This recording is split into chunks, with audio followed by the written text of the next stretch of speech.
Bendiciones, mis hermanos, bienvenidos a esta charla del taller de liderazgo, una charla que también será de mucha bendición.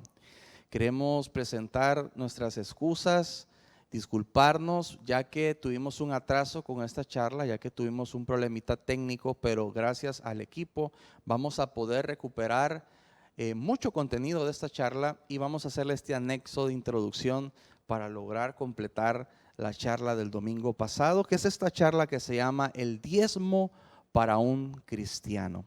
Quiero primeramente hablarles un poco acerca de Abraham. Abraham sabemos que era un hombre bendecido, era un hombre, ¿verdad?, que vivía bajo los dominios de su padre, de su familia, pero era un hombre bendecido, era un hijo amado, no era un hombre con problemas. Pero Dios le da una promesa porque Abraham era un hombre de destino. Y vemos cómo Dios llama a Abraham y le da una promesa, le da una palabra de que le prometía su propia tierra, su propia heredad. Pero que tenía que separarse de los dominios, de la cultura, de las creencias, de las costumbres de sus ancestros. Porque Dios de él quería sacar una nueva generación. Vemos que Abraham era un hombre que no podía tener hijos. Y en el deseo de llevarse un sucesor, toma a su esposa Sara, pero también se lleva a su sobrino Lot. Y Lot acompaña a Abraham en esta historia, en esta tierra que Dios le promete, en esta promesa que Dios le da. Y vemos cómo en el desarrollo de la historia llega un momento en que Dios comienza a cumplirle esa promesa a Abraham y lo comienza a bendecir mucho. Vemos una relación muy cercana de Dios con Abraham.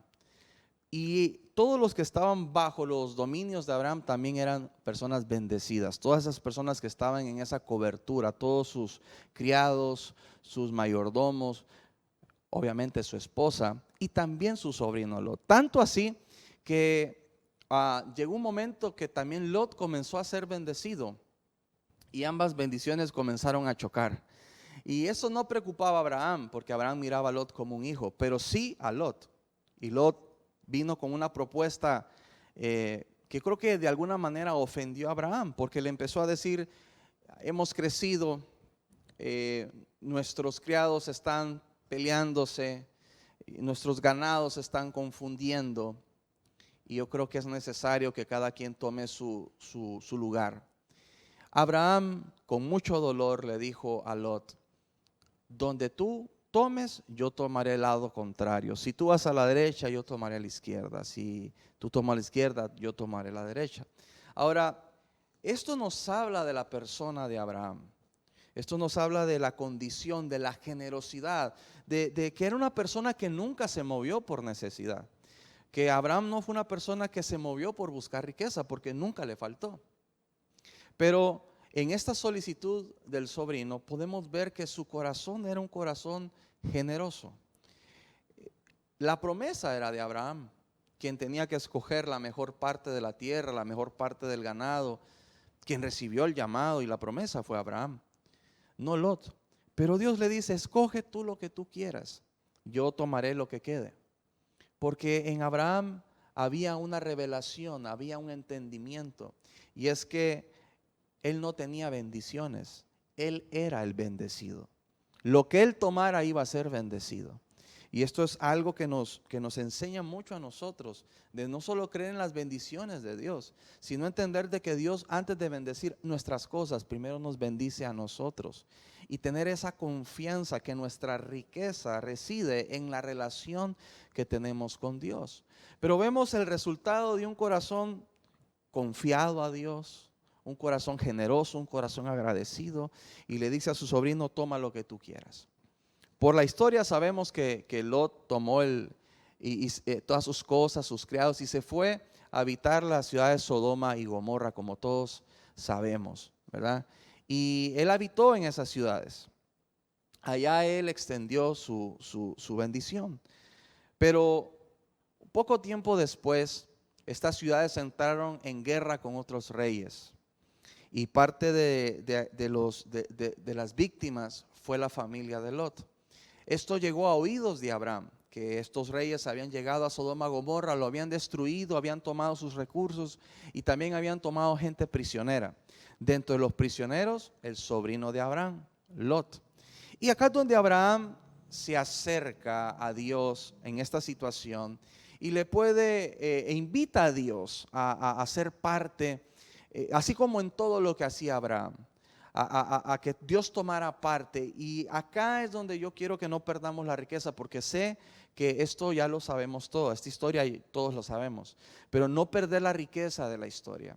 Abraham le dice a Dios: Dios, si tú fueres conmigo y tú me das la victoria, yo voy a apartar el 10% y voy a honrar tu causa, voy a honrarte, voy a bendecirte.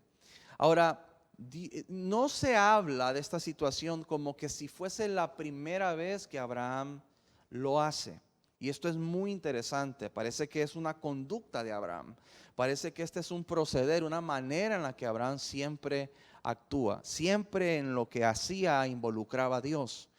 Y es interesante verlo de esta manera, porque Abraham no lo está viendo como tengo que pagar un diezmo. De hecho, no era ley, lo habíamos dicho. No era un mandato de Dios. Era una iniciativa de Abraham. Y si lo vemos en la manera más simple, Abraham lo que está haciendo es un contrato. Es una invitación. Es una sociedad. Lo que Abraham está haciendo es que está haciendo un pacto de caballeros con Dios. Está invitando a Dios a que sea parte de esta misión que Él tiene.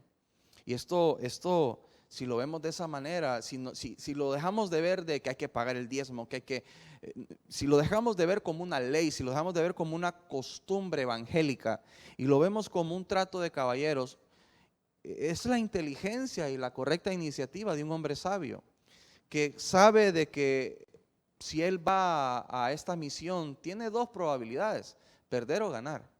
Puede ser de que él pueda ganar sin Dios, pero también puede ser que pierda.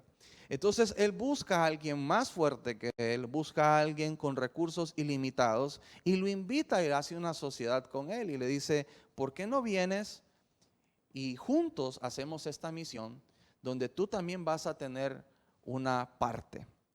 Y sabe Abraham que en ese negocio él estaba ganando, porque cuando Dios es invitado a la misión ya solo había una opción: ganar. Por eso Abraham, ¿verdad?, dice: todo lo que me des, yo voy a apartar el 10%. Entonces, pues sucede la misión, y esto lo vamos a ir a encontrar allá en Génesis, el resultado de esto, en Génesis capítulo 14, versículo 17. Dice: cuando volvía de la derrota de Kedorlaomer y de los reyes que con él estaban, salió el rey de Sodoma a recibirlo al valle de Sabé, que es el valle del rey. Entonces Melquisedec, rey de Salem, este Melquisedec es un personaje misterioso, es un personaje que en este momento no tiene descendencia, no tiene principios ni finales de días, ¿verdad? Pero se hace mención de él, dice: sacerdote del Dios Altísimo, sacó el pan y el vino y le bendijo diciendo: bendito sea Abraham del Dios Altísimo, creador de los cielos y de la tierra. Bendito sea el Dios Altísimo que entregó tus enemigos en tu mano. Y le dio a Abraham los diezmos de todo. Diga conmigo: de todo, ¿verdad? Entonces el rey de Sodoma dijo a Abraham: ya este es el rey de Sodoma, ya no es el sumo sacerdote. Y le dijo: dame las personas y toma para ti los bienes. Respondiendo Abraham al rey de Sodoma: he alzado mi mano a Jehová, Dios Altísimo, creador de los cielos y la tierra, que desde un hilo hasta una correa de calzado, nada tomaré de todo lo que es tuyo, para que no digas: yo enriquecí a Abraham, excepto solamente lo que comieron los jóvenes y parte de los varones que fueron conmigo, Aner, Escol, Manre, los cuales tomaron su parte. Entonces vemos nuevamente en Abraham no un hombre desesperado por las riquezas, vemos en Abraham un hombre que no quiere tomar ventaja de la situación. Quiero explicar. Estos reyes enemigos habían llegado a Sodoma y a Gomorra y habían llevado todos los recursos y parte de las personas que vivían ahí, la nobleza. En ellos iba el sobrino de Abraham, Lot. Pero cuando Abraham gana la batalla, él toma el botín de la guerra, así lo menciona, el botín de la guerra, es decir, ganando la batalla, él toma todos los recursos que habían perdido el rey de Sodoma, como también los recursos de los enemigos. Y cuando Abraham venía con la bendición que había conquistado, que eran los recursos del enemigo, y con los bienes que habían robado a Sodoma. Cuando se estaba acercando, aparece Melquisedec. Melquisedec hace un acto profético, ya lo vamos a explicar, pero luego se presenta al rey de Sodoma. El rey de Sodoma en gratitud le dice: toma todo, solo dame a las personas, dame a los ciudadanos, tómatelo todo lo demás, los recursos son tuyos. Pero Abraham no lo permite. Abraham dice: no, yo no quiero que se diga que tú fuiste la fuente de mi bendición. Yo no quiero que las naciones digan que tú fuiste el que bendijo a Abraham, porque yo he alzado mi mano, yo hice un trato con Dios. Y el trato que yo tengo, lo tengo con Dios, no con los hombres. Que no se diga que los hombres bendijeron a Abraham, que se diga fue Dios el que bendijo a Abraham. Entonces, me encanta cómo Abraham no está queriendo tomar una ventaja sobre la situación, sino que él respeta su trato, respeta el contrato que tiene con su socio, que es Dios.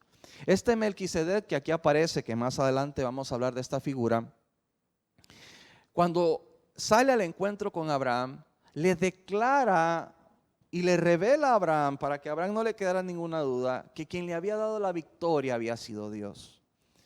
Es una forma de que Dios mandó a su cobrador, a su abogado, aquel que cobra sus regalías, para decirle: la victoria, Dios fue el que te entregó tus enemigos en tu mano. Bendito seas, Abraham, pero fue Dios el que bendijo tu mano para darte la victoria.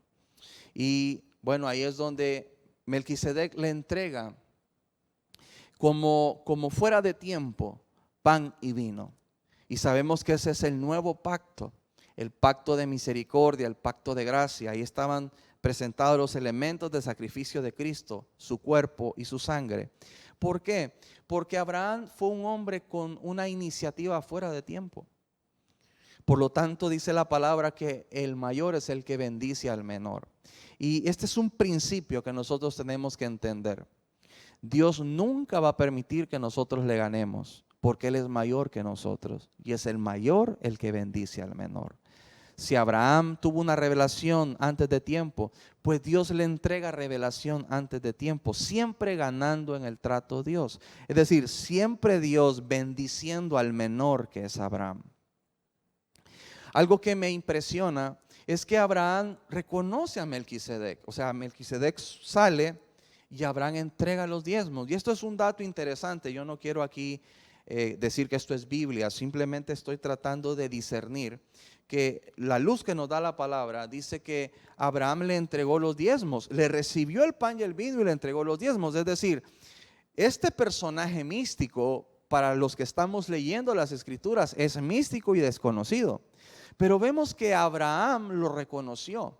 Vemos que Abraham le acepta el recibimiento y le recibe las palabras, y también recibe el pan y el vino y le entrega los diezmos. ¿Qué quiero decir con esto?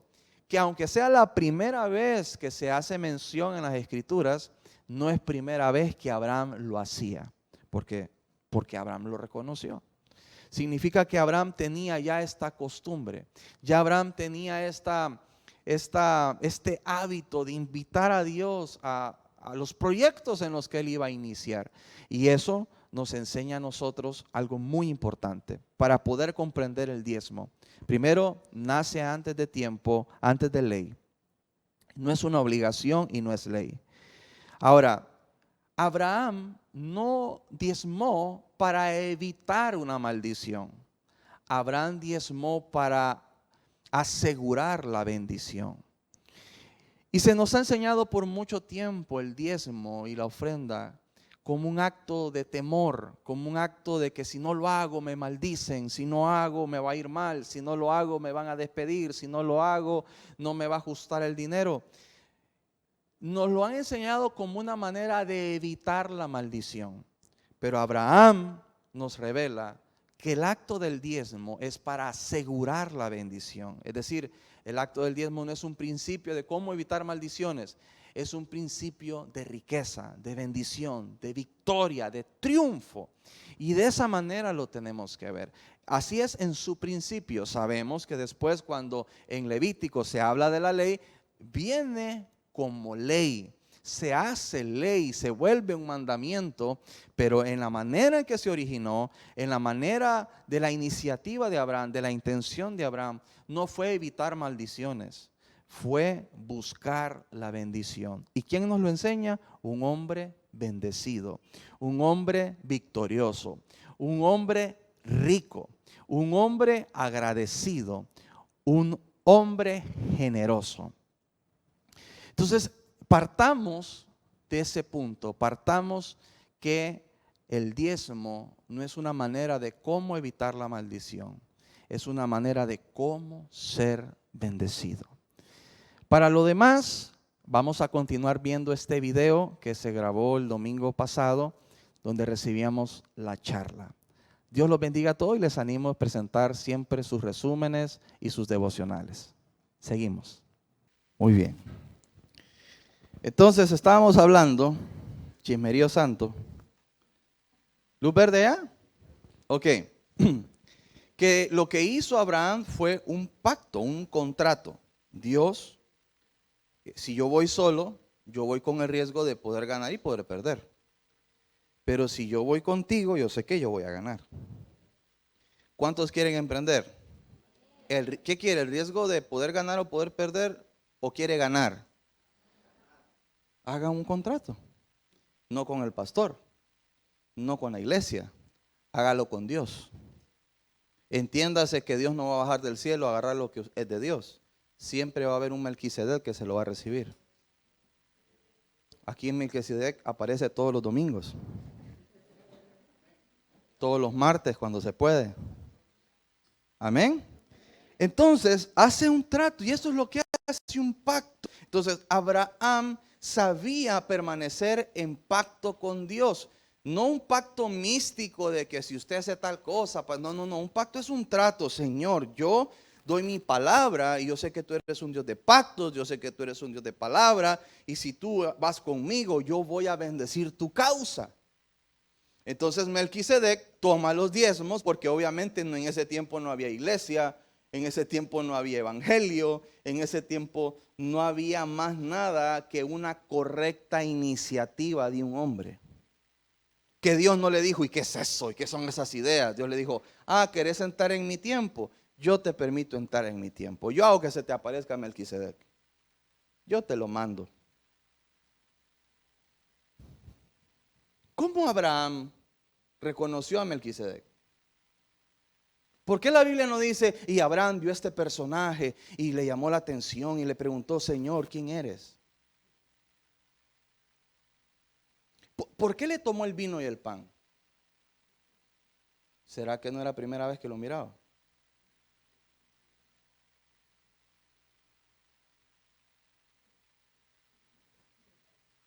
No sé, pienso. Porque Abraham de tonto no tenía un pelo, como Brian.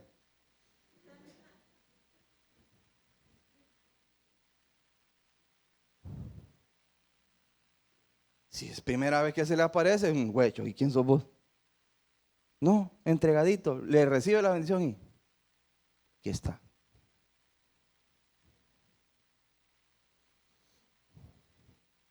Entonces quiero que usted entienda algo porque esto es fuera de ley.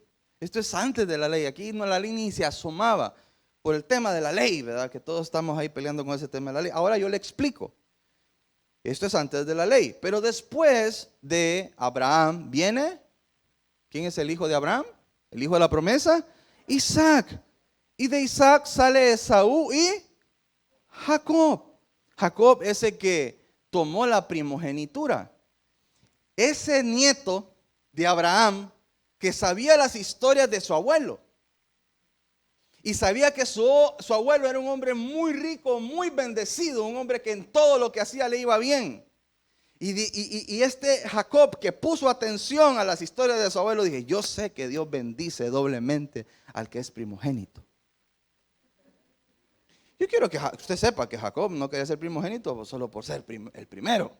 Es que habían beneficios al primogénito, porque Dios había dicho, hombre, ¿verdad? Que saliera primero de una mujer, era un hombre doblemente bendecido. Eso era lo que cautivaba a Jacob, y sabía que esa bendición había salido de la boca de Dios, y sabía que su abuelo, un hombre bendecido, creía mucho en lo que salía de la boca de Dios. Qué casualidad que de Esaú y Jacob acostado en una piedra, es el nieto que dice, Señor, de todo lo que me dieres, la 10ª parte apartaré para ti. Qué casualidad que es Jacob el siguiente hombre que sigue con el diezmo. Precisamente el que quería ser primogénito. Precisamente el que valoraba todo lo que venía de Dios. Esaú nunca mencionó el diezmo. Si ni quería ni la primogenitura. Entonces vemos que el común denominador en estos hombres son hombres que creen en la bendición de Dios. Porque hay gente que dice, no, si Dios bendice, pero cree como que si eso fuera una leyenda, como que si eso fuera un dicho chino. Y hay gente que sí cree que Dios bendice y cree en la bendición de Dios. Entonces Jacob, precisamente, el nieto que dice, Señor, de todo lo que me des, cuando no tenía nada, Jacob solo tenía la primogenitura y una piedra para poner la cabeza. Y en esa piedra dice la palabra que Jacob le dice, cuando no tenía nada, Señor, de lo que tú me diste, no tengo nada, solo una promesa que compré. Y para comprar esa promesa gasté todo lo que tenía. La gente cree que le costó un plato de lentejas. No, si tuvo que huir y dejar toda su herencia, porque su hermano lo quería matar. Señor, yo tengo la primogenitura, es lo único que tengo. Entonces yo hago un trato contigo, yo hago un contrato contigo, yo hago un pacto contigo. Ahorita lo único que te puedo dar es la 10ª parte de esta piedra. Pero de todo lo que me dieres, la 10ª parte apartaré para ti. ¡Pum! Y se durmió. Y en ese sueño dice la palabra que él miraba como una escalera que llegaba al cielo, de la tierra al cielo, y que miraba ángeles subir y bajar. ¿Por qué sube un ángel y por qué baja? Y no uno, un montón de ángeles subiendo y bajando. Jacob había acabado de hacer el contrato y ya Dios puso a los ángeles a trabajar, subiendo y bajando recursos, subiendo y bajando recursos, subiendo, agarrando bendición, bajándosela a Jacob. Jacob fue un hombre bendecido, tan así que le dice, ¿y sabes qué? A ti ya no te llamaré Jacob, te llamas Israel. Vas a entrar en tiempo conmigo, Jacob. Pues ya no te llamo Jacob, te llamo Israel, mi escogido. El escogido que no era escogido. El escogido que no era primogénito. Porque yo necesito que usted sepa quién es el que agarra la promesa y quién es el que habla de diezmo en segundo tiempo. Jacob. Después cuando su hermano andaba resentido tratándolo de agarrar, dice la palabra que tomó lo que tenía en la mano, o sea, como en la caja chica, pues. Y dice que era una comitiva, ¿va? Era una marcha entera. Camello, ganado, criados, oro, plata, telas. Pero era una comitiva. Y dice la palabra que fue de lo que tenía a la mano.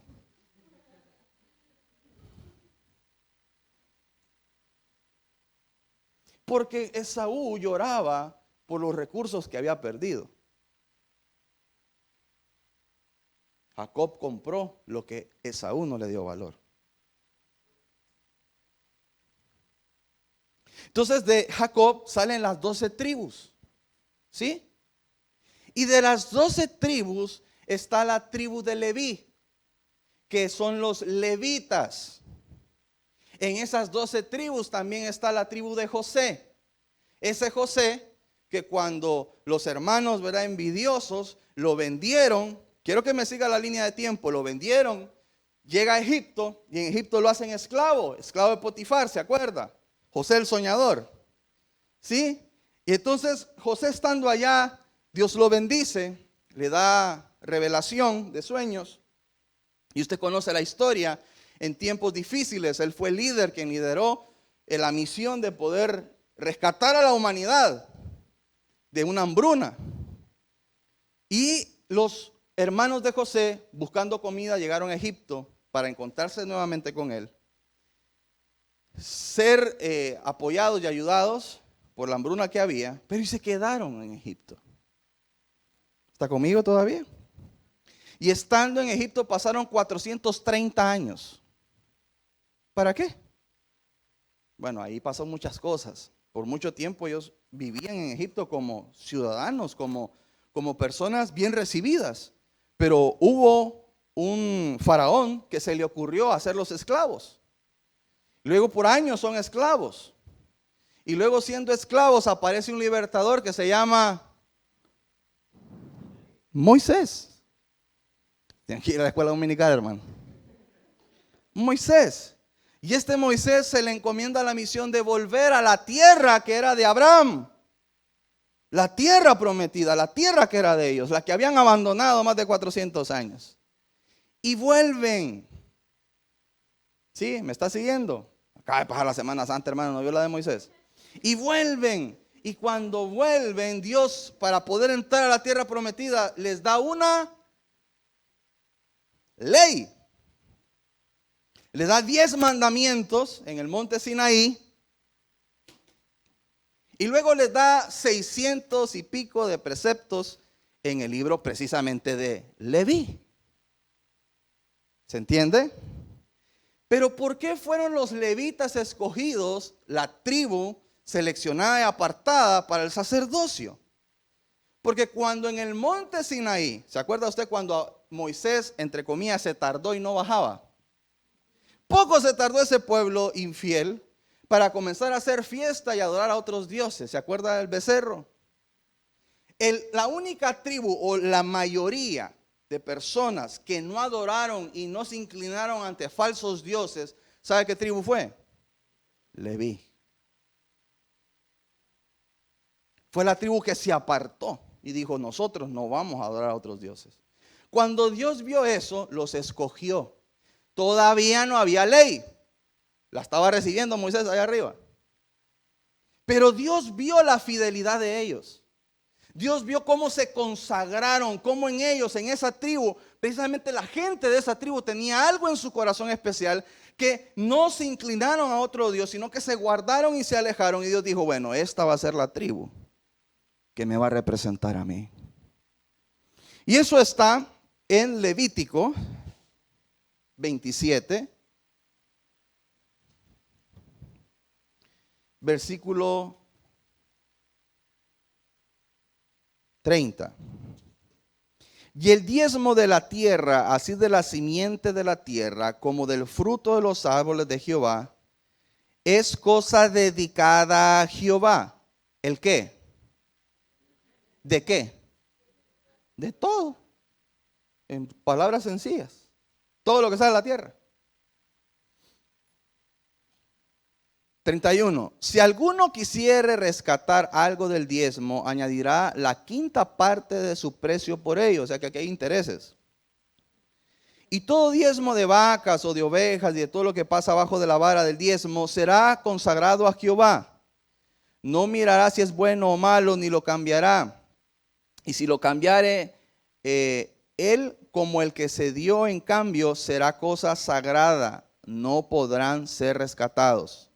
Estos son los mandamientos que ordenó Jehová a Moisés para los hijos de Israel en el monte Sinaí. Ahí están hablando del diezmo. Más adelante, por temas de tiempo, él dice, estos diezmos son de los levitas. Porque así va a funcionar. De las 12 tribus va a haber un patriarca que va a ser el que va a tener el sacerdocio. Eso es cuando Dios comienza. Aquí todavía Dios está hablando de leyes, va a hablar del tabernáculo, o sea, para todo, para esto, para ellos, todo esto es nuevo. Entonces le dice, va a haber una tribu dedicada. En ese caso, la línea de sangre le tocaba a Aarón y los hijos de Aarón, que eran levitas. ¿Sí me está siguiendo? Entonces, cuando está sucediendo esto, Dios les está dando estas instrucciones y le dice, ellos no van a trabajar en otra cosa, sino se van a dedicar nada más a la función del templo, a las cosas sagradas. Ellos van a ser los responsables de educar a todo el pueblo en las cosas que tienen que ver con el templo y los objetos del templo y los sacrificios y la ley. Ellos no van a hacer otra cosa. O sea, no es que no van a hacer nada. No, tienen que hacer todo esto. Tienen que ser los responsables de llevar la cultura de Dios a todo el pueblo. Porque yo no me voy a arriesgar que cada quien tenga la iniciativa de buscarme. Voy a instituir a un pueblo para que me represente. Y van a ser los que fueron fieles conmigo. Aquellos que no se doblegaron, aquellos que en un momento de confusión prefirieron apartarse. Como ellos fueron fieles conmigo, yo voy a ser fiel con ellos. Y mire qué interesante, dice Dios, ellos no van a heredar nada, ellos no van a poseer cosas, su herencia seré yo. Entonces, como está pactando todo lo que la tierra produce, ¿qué entiende usted por todo? Todo, ¿verdad? En el original todo significa todo. En hebreo todo, ¿verdad? El significado etimológico es todo. ¿Sí se entiende? Entonces, ese pacto que Dios está devolviéndole al pueblo, que fue una idea de Abraham. Ahora es Dios el que tiene la iniciativa de un pacto, no un hombre, es Dios el que dice, ahora yo voy a pactar con ustedes. Todo lo que saquen de esta tierra que yo les voy a dar, todo, la 10ª parte, ustedes la van a entregar. ¿A quién? Al pueblo que fue fiel conmigo, a los consagrados, a los que se apartaron, porque la herencia de ellos voy a ser yo.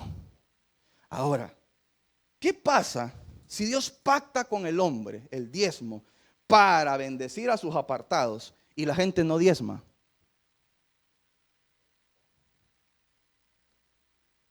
¿Quién está haciendo quedar mal a Dios? Le dice al que fue fiel, tú fuiste fiel, te consagro, te aparto, tú vas a trabajar para mí, tú no vas a heredar nada. No te preocupes por trabajar porque no vas a heredar nada. Tu herencia soy yo. ¿Cómo voy a suplir eso? Yo tengo un pacto con mi pueblo. Ellos van a darte de todo la 10ª parte. Y eso que es mío, yo te lo doy a ti, porque tú fuiste fiel conmigo. ¿Se entiende? Si usted no diezma, ¿cómo va a quedar bien Dios con el trato que hizo?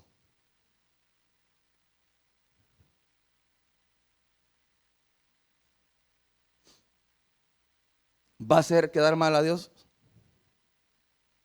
¿Sí está entendiendo?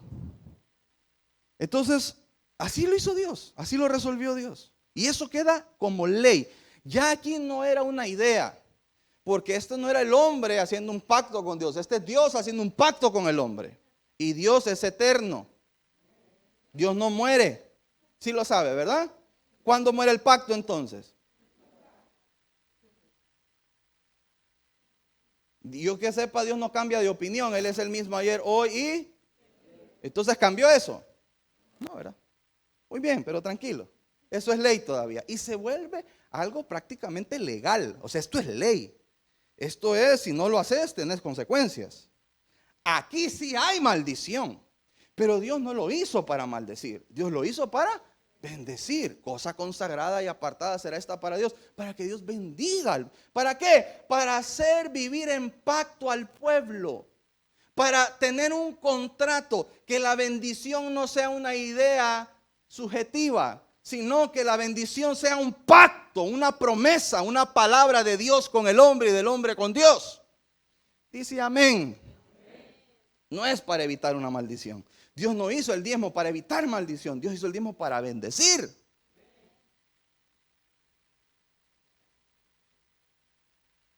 ¿Cuán en serio se toma Dios esto? Entonces, bueno, estamos ahí, ¿verdad? En el Sinaí. Bueno, usted sabe la historia. Entra el pueblo de Dios a la tierra prometida 40 años después y comienzan, ¿verdad?, a ser una nación, y hay un montón de historia. Y en esta historia usted sabe cómo Israel en temporada se consagraba con Dios y se apartaba con Dios. Este juego de consagrarse y apartarse, ¿en qué se miraba? ¿Cuál era la evidencia cuando el pueblo se apartaba y cuando el pueblo se acercaba? los que han leído un poco de Biblia, y hace poco en Reinicio estábamos viendo eso, ¿en qué Dios lo evaluaba? En cómo ellos atendían el templo y cómo ellos desatendían el templo. Cuando ellos estaban cerca del templo, el pueblo estaba fiel, el pueblo estaba consagrado, el pueblo se entregaba, alababa, adoraba, le daba la gloria a Dios. Todas las familias alababan a Dios. Cuando abandonaban el templo, todos se apartaban, adoraban a otros dioses, el pueblo se perdía. ¿Y qué venía? Juicio de Dios. ¿Para qué? Para volverlos a hacer ir. ¿Dónde? ¿A dónde tenían que volver? ¿Para qué? Para volver a ser fieles con Dios, para volver a oír a Dios. Porque una cosa es que el levita haga gestión de levita y otra cosa es que el pueblo lo quiere escuchar.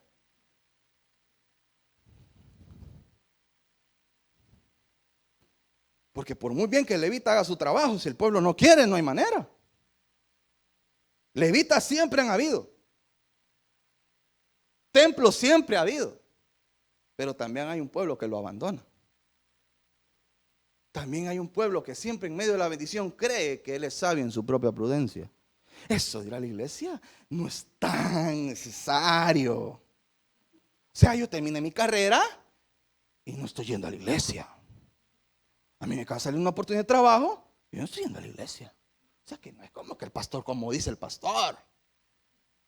Si tu logro es tener un trabajo y ese es tu gran propósito de vida, pues te aplaudimos. Lo lograste. Pero eso no te asegura nada. Más que comer un mes o 2 meses.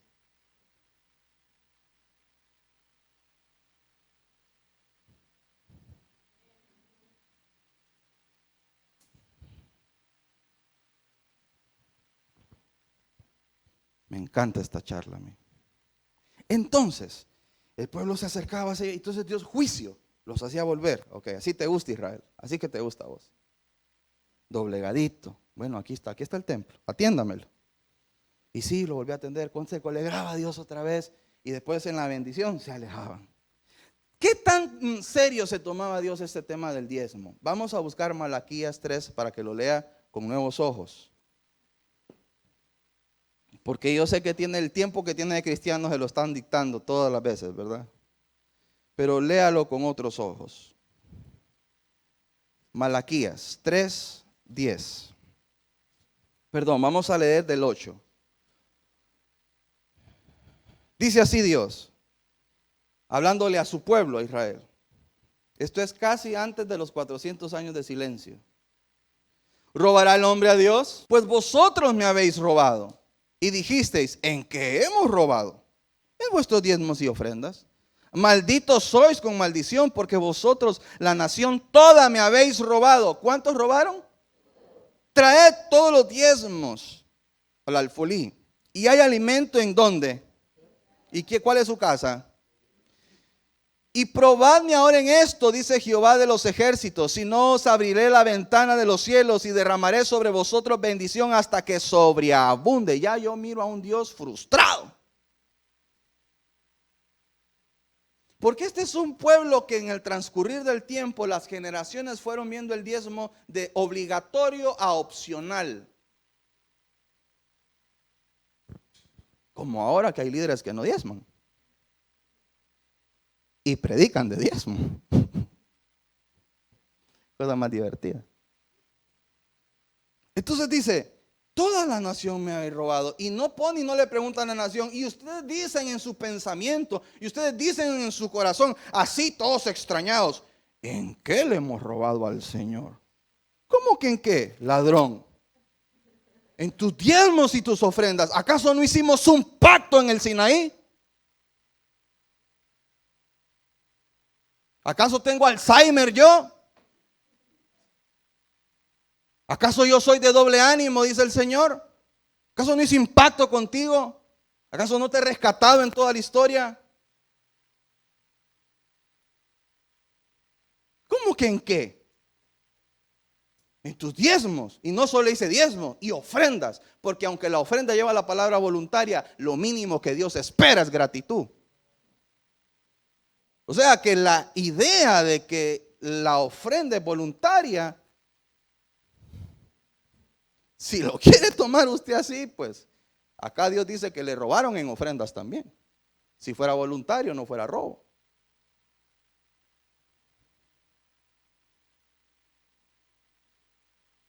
Y les dice, malditos sois con toda maldición por tratar de robarme a mí.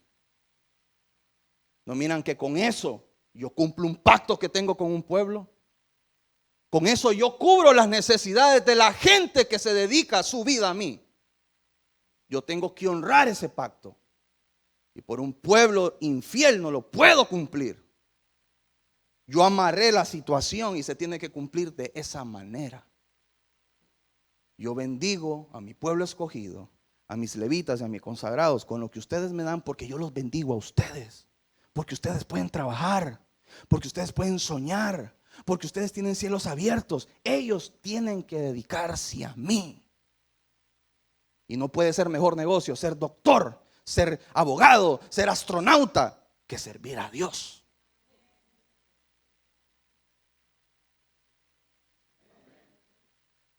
Le dice, miren, ¿saben qué? Yo mismo he dicho, en los mandamientos, no en los 600 preceptos, en los 10 mandamientos, no tentarás al Señor su Dios.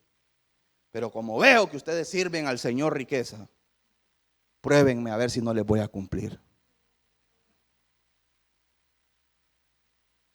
Porque Dios no quiere maldecir en el diezmo, Dios lo que quiere es bendecir. Dios lo que hace es un ecosistema para que todo fluya en el ecosistema que Él hizo.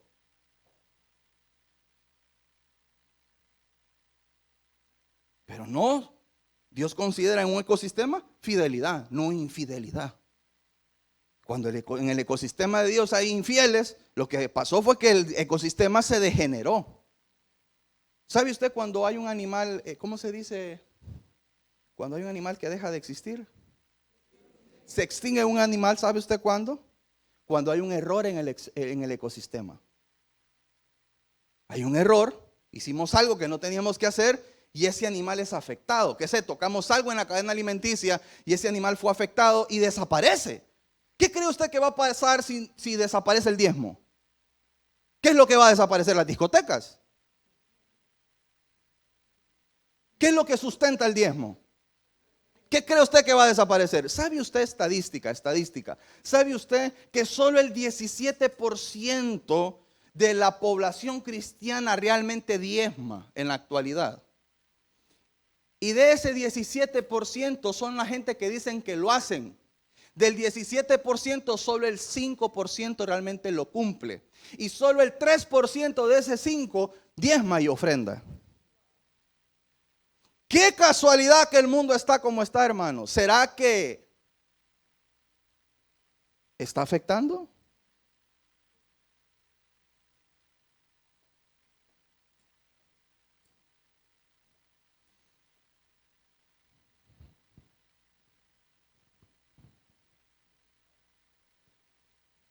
¿Será que el enemigo tiene algún plan?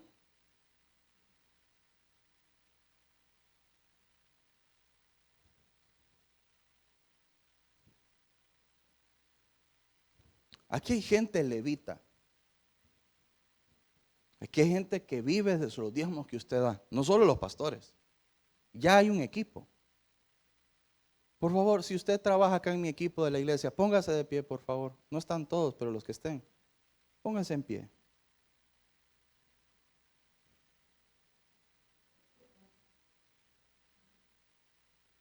Por aquello que dicen de que los pastores se roban los diezmos. Un fuerte aplauso para ellos. Gracias, hermanos. Pueden sentarse. ¿Qué significa esto? Que mientras usted hace su parte, hay gente dedicada que sus problemas son el templo. Porque usted viene cuando puede.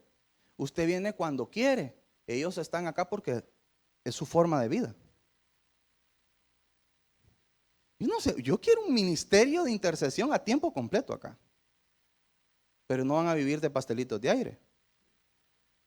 Y alguno dirá, ¿y que solo orar? ¿Y que usted cree que orar no es trabajar? Tal vez es porque no oras que no sabe que orar es trabajar.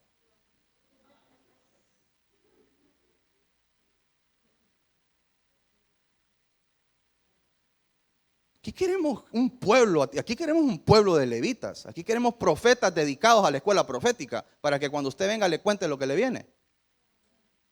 Pero para eso no se puede hacer saliendo en la hora del refrigerio a orar. En la hora del trabajo del que tu jefe te dice, tienes que vivir con el Señor, comer del templo, comer del altar. Y Dios se encarga de bendecirlos con lo que usted da.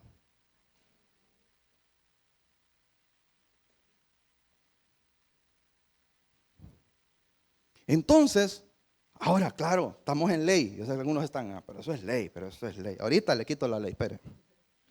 Entonces, Dios se lo toma en serio en Malaquías. Ahora todo el mundo, todos los pastores agarran esto para andar maldiciendo a la gente. Por eso es que en la iglesia nuestra el diezmo no es obligatorio. Sí se revela, sí se predica y sí se enseña, pero no es obligatorio. Porque verdaderamente entramos en gracia. Eso no va a abolir la ley porque Jesús no vino a abolirla, pero sí cambió las condiciones. Y eso no lo podemos negar. Pero ya vamos a ver de qué se trata la gracia. Si se trata de hacerlo entonces, entonces lo voy a ver como me salga. O si se trata de hacerlo mejor. ¿Está conmigo? Vamos, aguánteme un poquito más. Ámeme un poquito más. Entonces, la cruz no abolió, pero cambió. Por ejemplo, ¿cómo que la cruz no cambió las cosas? ¿Era hijo antes de la cruz usted? ¿Y ahora? ¿Tenía entrada el ser humano a la presencia de Dios antes? ¿Y ahora? Entonces la cruz hizo cambios rotundos. ¿Eran salvos los gentiles? No. Y yo pregunto, ¿quién fue el primero que diezmó? ¿Quién?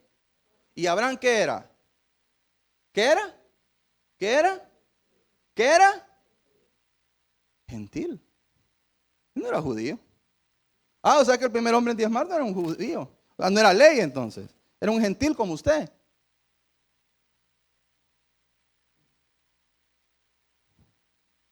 La idea de diezmar no fue de un judío en la ley, fue de un gentil fuera de la ley. Entonces la ley fue un paréntesis para que el pueblo tuviera una cultura del cielo. Y la ley no pudo salvar a la gente. Entonces vino la gracia a través de Jesucristo. Y la cruz cambió las cosas, un pacto de gracia.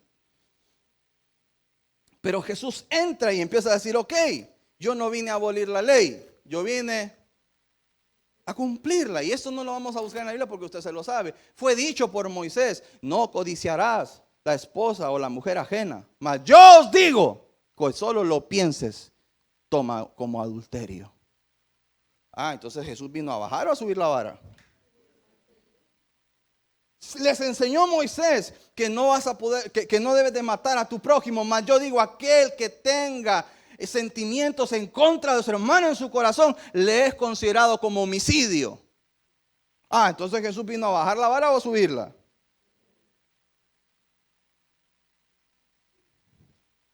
Yo no vine a abolir la ley, yo vine a cumplirla. Y le vamos a levantar la vaina a esto.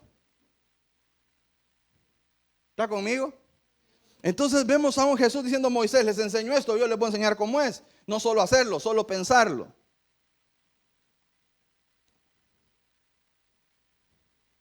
Fue enseñado por Moisés, fue enseñado por la ley. Mas yo os digo, yo les vengo a enseñar bien. Yo soy la palabra. ¿Sí entiende usted que la palabra enseñó la palabra? Que Moisés era dundo, yo soy la palabra. Moisés hablaba de cosas que no conocía, yo soy la palabra. Y de eso vamos a hablar en el mensaje de hoy, en el culto, en el segundo round. Yo soy la palabra. Yo les voy a explicar cómo es la cosa. No es solo no dar el diezmo, hacerlo con pesar es considerado como que no lo des. Dios bendice al dador alegre, al que lo entiende, al que entendió la idea original como Abraham, Señor, yo quiero ser bendecido, no evitar la maldición. ¿Cuántos emprendedores hay acá? Ahí está el secreto. Y hoy en el segundo round te doy otro secreto. Entonces viene en Hebreos, esto aquí, hoy sí. Hoy sí. Hebreos, ebrios van a quedar.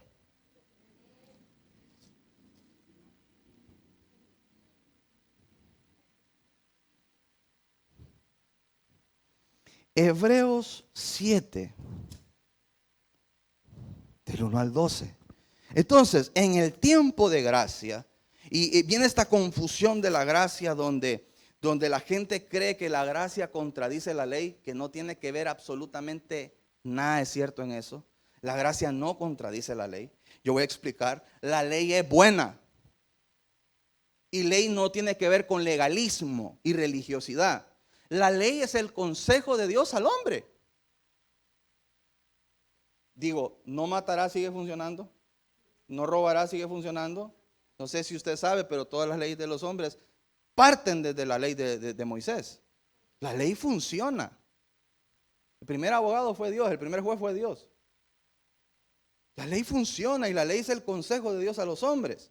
Lo que la ley no puede hacer, no porque no puede, sino porque nosotros no podemos por nuestra carne, es ser salvos por la ley. Pero eso no es culpa de la ley. Eso no es culpa del consejo de Dios. La culpa la tenemos nosotros por la carne. Jesús bajó del cielo a la tierra y hizo y vivió y dijo, si se puede. Estos son los que no pueden. Porque Jesús fue hombre, ¿sí se entiende eso? Dios consideró en el plan hacer a Jesús hombre y bajó como hombre y sintió como hombre. Por eso lo pudieron matar, porque era hombre. Y Jesús dijo, Padre, pero sí se puede, pero redímelos, porque estos no van a poder.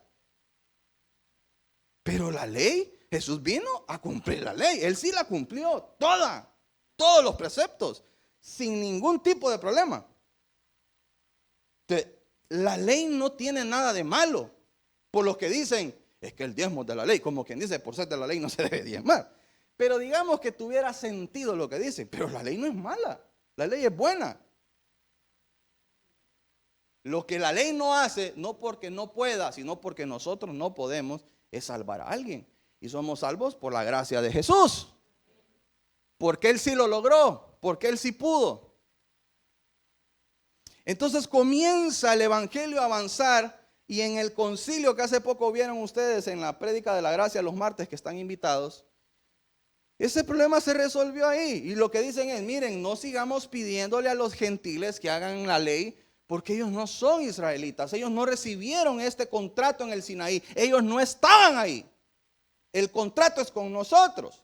Solo pidámosle a los gentiles que hagan esto, esto y esto. Por temas de salvación, por temas de testimonio. Solo digámosle eso nada más. Y ahí se resolvió el tema de la gracia. El tema de la gracia en qué debe de hacer un gentil dentro de una cultura judía. ¿Se entiende? Por un tema de testimonio. Pero es eso nada más. No es que le dijeron la ley no sirve para los gentiles. No, si usted roba lo meten preso. Y Dios aplaude. Si usted mata, pues va a tener consecuencias, aunque Dios lo perdone. ¿Está conmigo? La ley sigue operando, la ley sigue funcionando. Pero sí es cierto que ya no estamos en el pacto de la ley. Eso no significa que la ley esté mal. Estamos en un pacto que se llama gracia y las condiciones cambian. Vamos a ver cómo cambian en este sentido el diezmo. Entonces, ¿se acuerdan ustedes de Melquisedec en Génesis 14? ¿Sí se acuerdan? Bueno, entonces en Hebreos 7 del 1 en adelante dice: porque este Melquisedec, rey de Salem, sacerdote del Dios Altísimo, que salió a recibir a Abraham, que volvía de la derrota de los reyes, y le bendijo, a quien asimismo dio a Abraham los diezmos de ¿cuánto? De todo, cuyo nombre significa primeramente rey de justicia. ¿Quién es la justicia nuestra? ¿Quién es nuestra justicia? Jesús es nuestra justicia. Si Dios fuera nuestra justicia, estuviéramos en ley. Y también rey de Salem. Esto es rey de paz. ¿Quién es príncipe de paz? Y sigue hablando de Melquisedec. Sin padre, sin madre, sin genealogía, que ni tiene principio de días, ni fin de días o de vida. ¿Quién es Alfa y Omega? Sino hecho semejante al Hijo de Dios. ¿Quién es el Hijo de Dios? permanece sacerdote ¿para cuándo? Para siempre.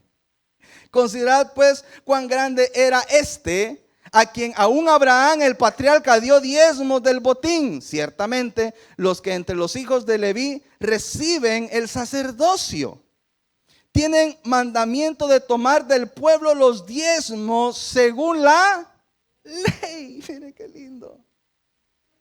Cuando Abraham le dio los diezmos por iniciativa de la Melquisedec, ¿que es quién? Jesús. Dios toma a su nieto y le da los diezmos del pacto que hizo con los hombres. ¿Sí se entiende? Por eso dice, es decir, que Abraham dándole los diezmos a Melquisedec, pagó los diezmos que el pueblo ahora le da a Leví. Amén.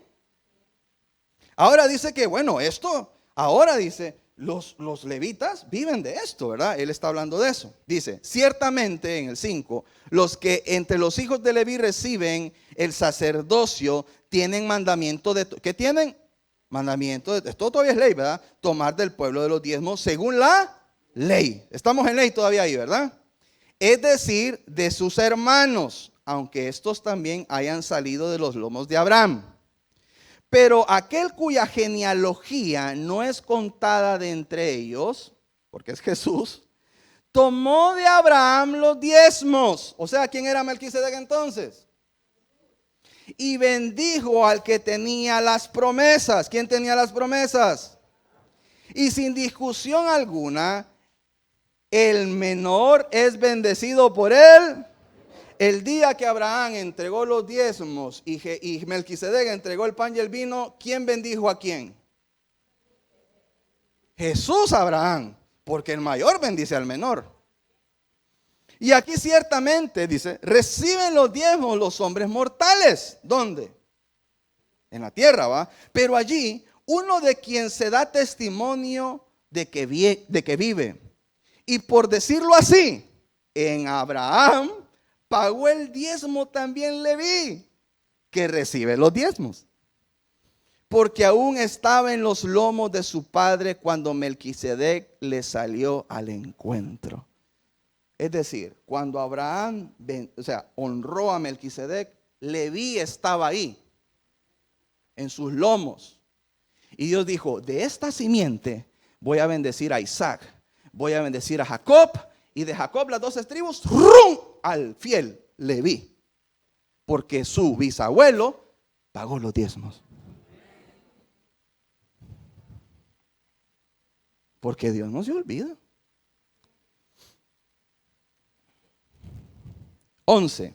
Si pues la perfección fuera por el sacerdocio levítico, porque bajo él recibió el pueblo la ley, o sea, dice sí la perfección, porque no es perfecto, no por la ley, por nosotros. Dice la pregunta, ¿qué necesidad habría aún de que se levantase otro sacerdote según el orden de Melquisedec y que no fuese llamado según el orden de Aarón? Porque cambiado el sacerdocio, necesario es que haya también cambio de ley.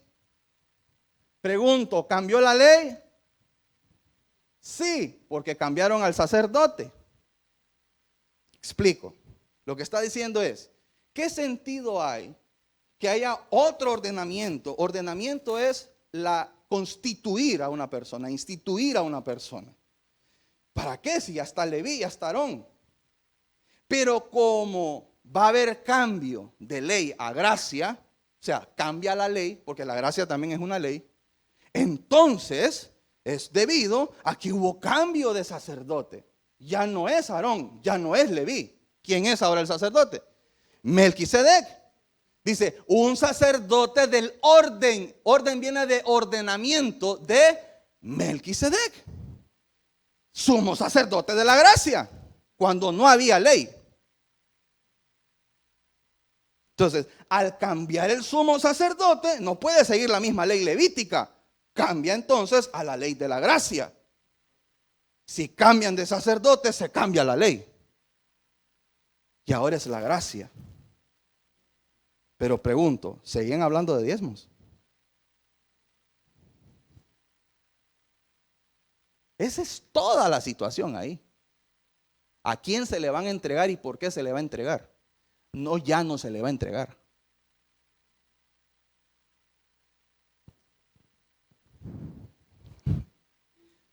Jesús en la tierra no era levita. Por eso cuando Jesús entraba a la sinagoga decían, ¿quién es este que predica como que tuviera autoridad? Porque él no era levita. No era el trabajo ni el derecho de él predicar. Porque Jesús en la carne, él no viene de Leví, él viene de Judá. Por eso él es el león de la tribu de Judá. Y Judá no es ley, es alabanza. De un sacerdote de ley se cambió a un sacerdote de adoración. Entonces los diezmos ahora no se entregan por ley, se entregan por adoración. Ahora pregunto, ¿cómo tú vas a adorar sin obedecer? Si adorar es más alto que obedecer, tú puedes obedecer y no adorar, pero para adorar debes de obedecer. No le bajaron la vara, le subieron la vara con la gracia. Ahora nosotros no damos diezmos por ley, no damos diezmos porque nos van a maldecir, damos diezmos por adoración. Somos de la tribu de Judá, somos del león de la tribu de Judá. Entonces, ¿por qué en la iglesia no obligo a un líder a diezmar? Pero le enseño. Porque no lo debería hacer por ley. Si ni Dios lo pide por ley, ¿cómo lo voy a pedir yo por ley? Pero sí se lo enseño para que sea un adorador. No damos nosotros los diezmos por ley, los damos como un acto de adoración. Porque al final, en el principio, morir a tu derecho por darle a Dios era un acto de adoración, no un acto de ley.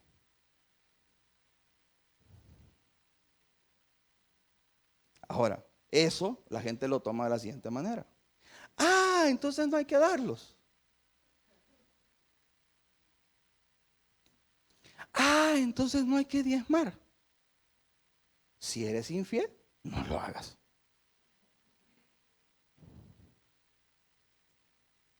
Si tú entiendes eso, pues no lo hagas. Al final tus hijos, tus nietos y tus bisnietos están en tus lomos. Cuando das los diezmos y cuando no los das. No lo hagas. Yo no me voy a enojar. Yo ni miro quién diezma y quién no diezma. Pero mi deber como sacerdote de esta casa es enseñarlo. Y yo te digo, no lo hagas para evitar la maldición. Sé inteligente, hazlo para ser bendecido. Asocio a Dios de tu bendición. El problema es este. Este llamado no viene de ti a Dios, viene de Dios a ti. Cuando lo hacemos, atendemos el llamado.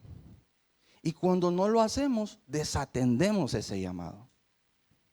Y ya queda en ti hacerlo, ya queda en ti ser consagrado o no ser consagrado. Irte a adorar a otro Dios mientras están resolviendo la ley en el Sinaí, o apartarte y decir, no, yo no quiero ser parte de eso. Yo soy consagrado y apartado para Dios. Porque al final es eso, mis amados. Cuando hacemos un presupuesto, ahí hay dioses. Y yo te voy a decir, hasta nuestros hijos pueden ser dioses si están arriba de Dios. Yo no voy a dejar a Dios por mis hijos, porque mis hijos no me dan a Dios, pero Dios me dio a mis hijos. Es cuestión de ser inteligente nada más. Sí, porque digo eso y la gente, ay, mis hijos. Bueno, pues está bien, agarrarlos de dioses. Dios desbarata a dioses. Yo no quiero que me desbaraten a mis hijos por ser tonto. No poner a mi mujer. Si Dios me dio a mi mujer no me da a Dios. No voy a poner la escuela de mis hijos, no voy a poner mi provisión antes que Dios. Es ridículo. Es ridículo. Vamos a poner a Dios antes, a la energía, a la Enea antes que Dios. Es ridículo. Si Dios es el que te da para pagar todo lo demás. Es sencillo, es simple. Pero hazlo, no porque si no, no voy a poder pagar. No, hazlo porque tú quieres ser bendecido. No porque si no el pastor se va a enojar. No, yo estoy hablando aquí, no molesto, apasionado porque es un tema que me apasiona. El último, Hebreos 5. Qué bueno va a estar ese resumen, ¿verdad? Del 7 al 10. Y Cristo, en los días de su carne, ofreciendo ruegos y súplicas con gran clamor y lágrimas al que le podía liberar de la muerte, fue oído a causa de su temor reverente. Y aunque era hijo, por lo que padeció, aprendió la obediencia. ¿Qué aprendió Jesús? ¿Qué aprendió Jesús? ¿A qué vino Jesús a la tierra? ¿A aprender qué? Pregunto. ¿Cuál es la persona en la tierra que más ha adorado a Dios Padre? Entonces, si Él es un adorador y un adorador en espíritu y en verdad, ¿por qué vino a aprender de obediencia y no de adoración? Porque nadie puede adorar si primero no es obediente. Y habiendo sido perfeccionado, vino a ser autor de eterna salvación para todos los que le obedecen. Y fue declarado por Dios sumo sacerdote según el orden de Melquisedec. Por si todavía había uno que tuviera duda. Por si algún erudito se quiere parar aquí a discutir. Jesús fue ordenado sumo sacerdote por el orden de Melquisedec. Antes de la ley. Melquisedec. Un nuevo pacto. Una nueva ley. Porque cambió sacerdocio. Amén. No viene a abolir, viene a cambiar. Ya no eres siervo, eres hijo. Ya no tienes que ir al sumo sacerdote para que haga sacrificios, para que escuche tu ruego. Tú vas, el velo fue quitado y entras a su presencia. Este es un nuevo orden. Melquisedec, nuevo sacerdocio. Ya no damos los diezmos por temor a que nos maldigan. No, nunca fue así. Lo damos porque adoramos. Y adoramos obedeciendo. Amén. Ponte en pie, vamos a orar.